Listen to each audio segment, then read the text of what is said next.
It is July 1944. An armored staging area and motor pool in Normandy, France, sits thick with heavy mud and the sharp stench of diesel fuel. Rain beats down on a line of broken American tanks. A young mechanic scrubs at the blackened interior of a turret, his hands shaking as he wipes away grease, ash, and human remains. Just outside the tent, an armored commander sips coffee from a clean tin cup, glancing at his watch and dismissively waving his hand toward a smoking wreck. He calls the loss of 3 Sherman tanks and their incinerated crews nothing more than a minor speed bump on the road to victory. He views the maintenance manual as an unnecessary distraction for men meant to capture cities. But General George Patton sees things differently, and he is about to teach this officer a lesson in accountability that he will never forget. This is the story of why Patton demanded court-martials for officers who ignored preventive maintenance checklists. Before we continue, make sure you subscribe. We tell the World War II stories that show justice, consequences, and the moments that changed history. Corporal Sam Higgins was a 21-year-old heavy mechanic from Detroit, Michigan, serving in the 3rd Armored Division. Before the war, he worked the assembly lines at Chrysler, learning the precise tolerances of steel gears and the exact weight of motor oil needed to keep heavy pistons firing under pressure. He had enlisted after his older brother was killed at Pearl Harbor, carrying a quiet, mechanical determination to keep American machines running so American boys could come home alive. He had spent the last 2 months working through the mud of North Africa and Sicily, fixing shattered tracks and rebuilding transmissions under artillery fire. He knew that out here, a machine was not just a tool, it was a fortress. His entire world narrowed down to the sound of a healthy engine. But his dedication was completely shattered when his best friend burned to death inside a stalled Sherman tank during an ambush. He had pleaded for hours to clean those very filters, and now he stood over the blackened metal hull, his wrenches heavy, his chest tight with a silent, burning hatred. Captain Eugene Wallace was a 27-year-old armor commander from Boston, Massachusetts, leading the Forward Armored Company. He came from a wealthy political family and had secured his commission through high-level connections, arriving in Europe with a pristine uniform and an insatiable desire for rapid promotion. Wallace lived by a singular, rigid ideology, frequently telling his subordinates that speed was the only metric that mattered in modern warfare. He believed that meticulous maintenance was nothing more than boring busywork meant for rear-echelon grease monkeys who lacked the courage for real combat. He wore custom-tailored wool trousers and kept his leather boots shined to a mirror finish, even in the flooded fields of France.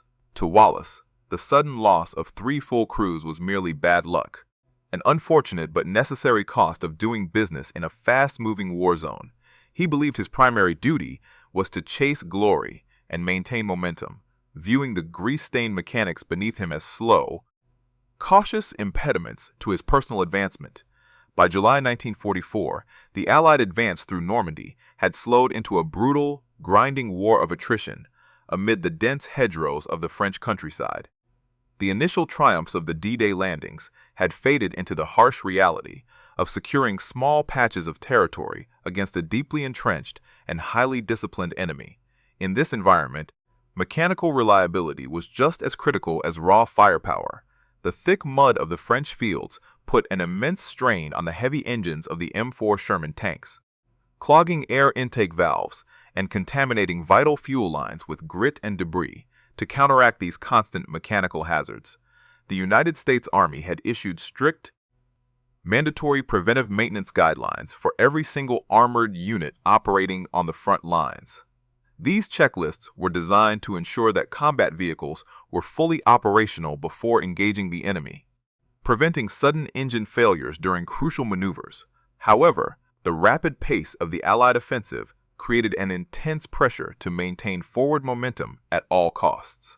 Some ambitious officers began to look for ways to cut corners, viewing these vital maintenance routines as unnecessary delays rather than essential survival procedures. In many sectors, higher-ranking commanders frequently overlooked minor infractions, choosing to prioritize speed and territorial gains over the tedious, greasy labor of daily vehicle inspections. This dangerous lack of operational oversight created a pervasive atmosphere where administrative laziness and tactical arrogance could easily flourish without immediate consequences. Senior staff officers were focused on mapping out major troop movements and coordinating massive logistical networks, leaving individual company commanders with a dangerous level of autonomy. It was an environment where a single reckless decision by an arrogant officer could quietly undermine the structural readiness of an entire armored column. The daily checks were systematically ignored in the pursuit of quick battlefield glory, setting a direct path back to the muddy, grease-stained staging area where the charred wrecks of the stalled Shermans now sat in silent rebuke. First Sergeant Thomas Miller walked into the rain-soaked command tent holding a thick folder of after-action logs. Captain Wallace sat at a makeshift wooden desk, using a silk handkerchief to wipe a stray speck of mud from his collar.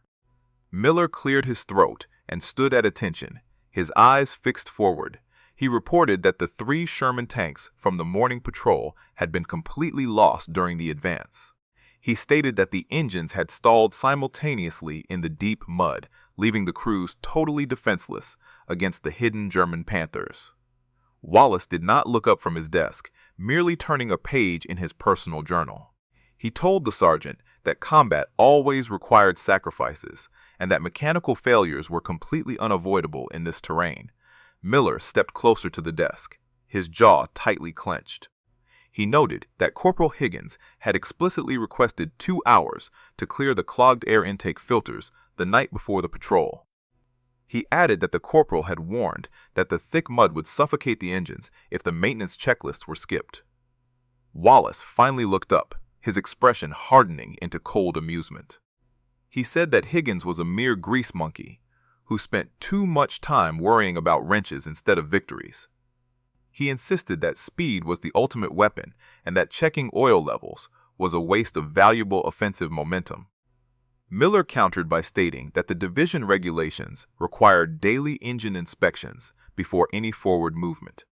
He explained that the standard checklists were designed precisely to prevent American soldiers from burning alive inside stalled vehicles. Wallace stood up slowly, his tailored uniform immaculate, despite the surrounding filth. He told the sergeant that regulations were written by old men behind desks who did not understand the true spirit of aggressive warfare. He declared that he would not let a group of slow mechanics dictate the pace of his glorious advance. He stated that the loss of the 3 crews was simply the cost of doing business in a combat zone. Miller realized the captain was entirely indifferent to the negligence that had caused the disaster. He closed the folder, saluted stiffly, and walked out into the pouring rain to contact headquarters. The report detailing the catastrophic operational failure reached Patton within the hour. Patton arrived within the hour. His open-top Jeep splashed heavily through the thick mud, pulling up directly to the edge of the motor pool. 4 polished stars gleamed on his helmet, and his signature ivory-handled revolvers hung squarely on his belt. The heavy rainfall did not seem to touch him as he stepped out of the vehicle, his boots sinking into the French soil. Everyone in the staging area froze instantly, the mechanics dropping their heavy wrenches and the officers snapping to a rigid salute. The general walked straight toward the command tent, his presence cutting through the gray afternoon. His voice was quiet, but it carried across the silent yard. He looked directly at the company commander and asked how many operational vehicles had been lost on the morning patrol. Wallace stood tall, stating that 3 Sherman tanks had been destroyed by enemy fire during the forward push. Patton studied him closely, his face a mask of stone, and asked what specific mechanical failure had caused the vehicles to halt in the middle of the engagement. Wallace replied that the engines had stalled in the heavy mud, calling it an unavoidable consequence of the terrain. Patton then asked if the daily maintenance checklists had been completed before the column advanced into the sector. Wallace shrugged slightly, answering that he had ordered his men to bypass the daily checks to ensure maximum speed and momentum during the attack. Patton looked out at the smoldering wrecks, his silence heavier than the thunder rolling across the hills. He stated that a tank without a working engine was nothing more than a stationary iron coffin for the men trapped inside. He noted that the maintenance manuals were not suggestions, but direct operational orders written in the blood of dead soldiers. He compared the captain to an arrogant child who thought a polished boot mattered more than a clean fuel filter. He pointed toward Corporal Higgins, who stood covered in black grease, and stated that the mechanic understood the true weight of discipline far better than any glory-hunting officer. Patton stepped forward, his eyes burning with a cold, absolute certainty, and ripped the silver bars directly off Wallace's wool collar. He stated that the captain was relieved of command effective immediately and would face a full court-martial for dereliction of duty. He gave the disgraced officer two immediate options, telling him he could either spend his time in a dark cell awaiting trial or put on a pair of filthy mechanic's overalls right now. He declared that Wallace would manually clean every ounce of oil, grease, and ash out of the recovered wrecks under the direct supervision of the corporal he had ignored. Wallace went pale, looked at the mud, and quietly agreed to take the brush. The sentence was carried out before the entire battalion on the very next morning. Wallace stood in the center of the muddy motor pool, stripped of his rank and wearing a pair of oversized, grease-stained mechanic overalls that smelled of stale gasoline. The rain had stopped, but the damp cold clung to the steel hulls of the shattered Sherman tanks. Under the unwavering gaze of Corporal Higgins, the former commander dropped to his knees in the thick slush. He held a small, wire brush with stiff iron bristles and a single bucket of freezing well water. The water turned black within seconds as he began to scrub at the scorched armor plating. He could smell the bitter stench of roasted electrical wiring, blistered paint, and the faint, unmistakable odor of burnt flesh. Other tank crews and mechanics stood in absolute silence along the perimeter of the yard, watching the man who had chased glory on their backs perform the lowest labor in the division. Nobody offered a word of comfort or an easier tool.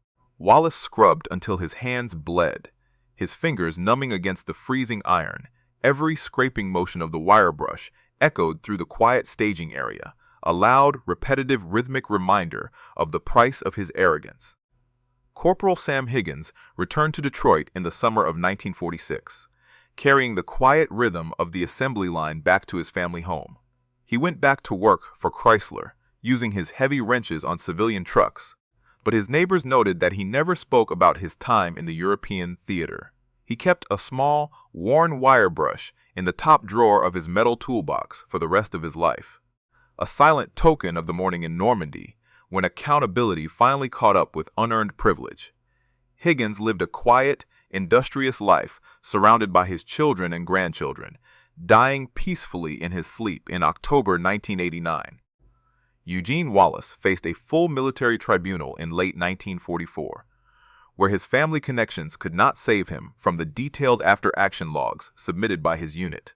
He was officially dismissed from the service with a dishonorable discharge and spent 3 years in a federal penitentiary for criminal negligence and dereliction of duty. After his release in 1948, he returned to Boston and lived out his days in absolute obscurity, working as an administrative clerk for a local shipping firm. He grew bitter and deeply reclusive, refusing to attend any military parades or veteran reunions until his death in 1974. General George Patton never mentioned the incident in his public briefings, but he kept the shredded silver bars in a small leather pouch inside his field desk. In a personal letter to his wife, dated August 1944, he wrote that an army was only as strong as its smallest bolt, and that an officer who starved his machines was a traitor to the men who relied on them for survival. Some historians have argued that Patton's harsh treatment of commissioned officers who bypassed maintenance schedules was an excessive use of his command authority during a critical phase of the European offensive. These critics suggest that frontline commanders required absolute tactical flexibility to maintain the rapid pace of the Allied drive through France. Others have argued the opposite. Maintaining that strict adherence to vehicle checklists was a fundamental component of structural readiness that saved countless American lives. They emphasized that administrative laziness directly undermined the combat capabilities of entire armored divisions. What is certain is that Patton's uncompromising enforcement of operational discipline established a permanent standard for vehicle preservation across the theater of war. If you had been in Patton's position, would you have done the same, or would you have simply issued a formal reprimand to keep the officer in the fight? Let us know in the comments below.